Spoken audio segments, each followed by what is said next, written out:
Hey guys, in Acts 24, we're told of a man named Tertullus. This man brought some serious charges against brother Paul. It starts off by saying, "For we have found this man," talking about Paul, "to be a pestilent fellow," saying he's a jerk. Then it goes on to say that he was accused of being a mover of sedition among the Jews. So he's a jerk, and he's causing problems, stirring up strife. Then he was charged with being the ringleader of the sect of the Nazarenes. This was an insult on multiple levels.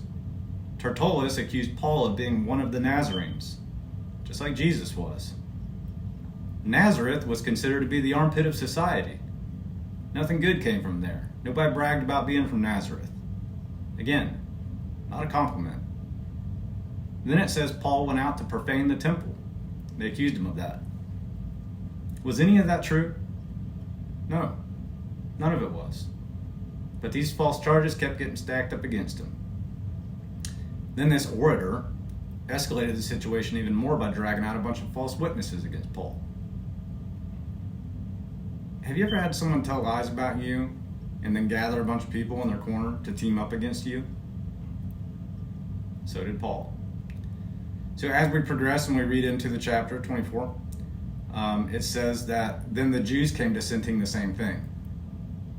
So at this point, they are all just blindly agreeing with the lies. Everybody. That Paul was guilty of these, 5 things. And he didn't do any of them. So Paul eventually spoke up. And he said, "I'm going to defend myself. If that's okay with you guys, I have something I'd like to say." And his defense was real simple. He said, "Governor, they're lying. They can't prove I did any of these things." Then he said to King Felix, "But this I confess. I worship the God of my fathers, believing everything written in the law and in the prophets."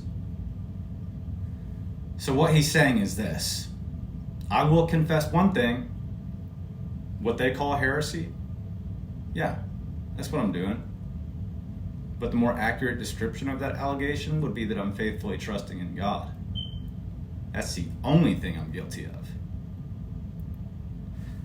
So what about our reputation? The book of Proverbs says a good name is to be more desired than great wealth, and favor is better than silver and gold.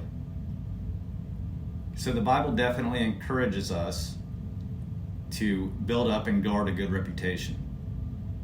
The Bible also says that a good reputation is more valuable than costly perfume. So then, what should we do when our character is being maligned and we're getting ruthlessly attacked with heinous lies and false accusations? What would Jesus do? Did you know that when Jesus left heaven to become an earthly man, his divine reputation had to be set aside? Could you do that? Forfeit your right to be adored, admired, and praised? Put that on hold in order to fulfill the will of the Father? He left his perfect reputation behind before willfully entering a world where he'd be physically and verbally disrespected, abused, mocked, and slandered. Jesus did what we all need to do. He made a decision to trust his Father with the task of protecting and preserving his reputation as much as what was necessary.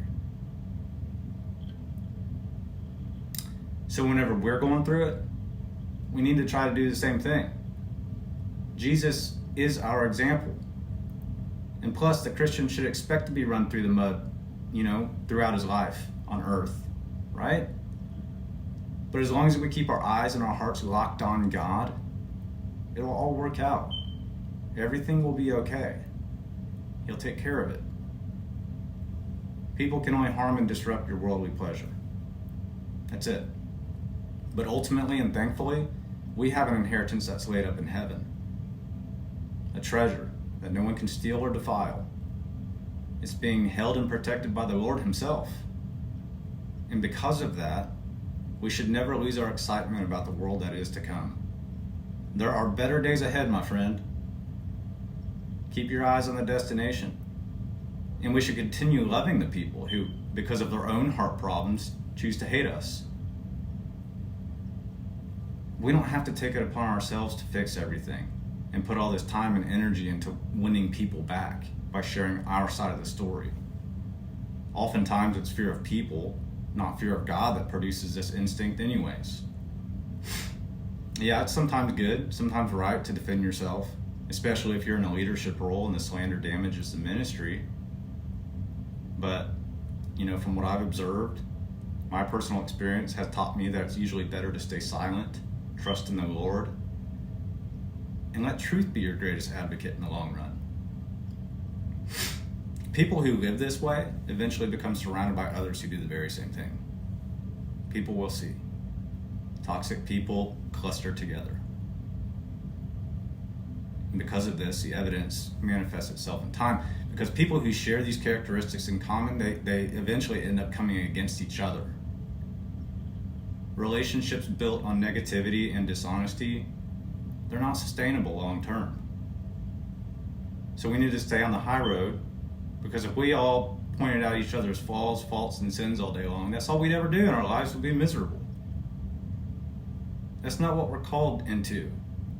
Our lives are to be about pointing to Jesus and his forgiveness and his love. So don't let people change who you are, who you know you're supposed to be. Keep doing the right thing. It'll all be worth it. Keep loving them. Jesus did it, and he still does. You can do it too. We can all do it with the power of the Holy Spirit. Have a good day, guys.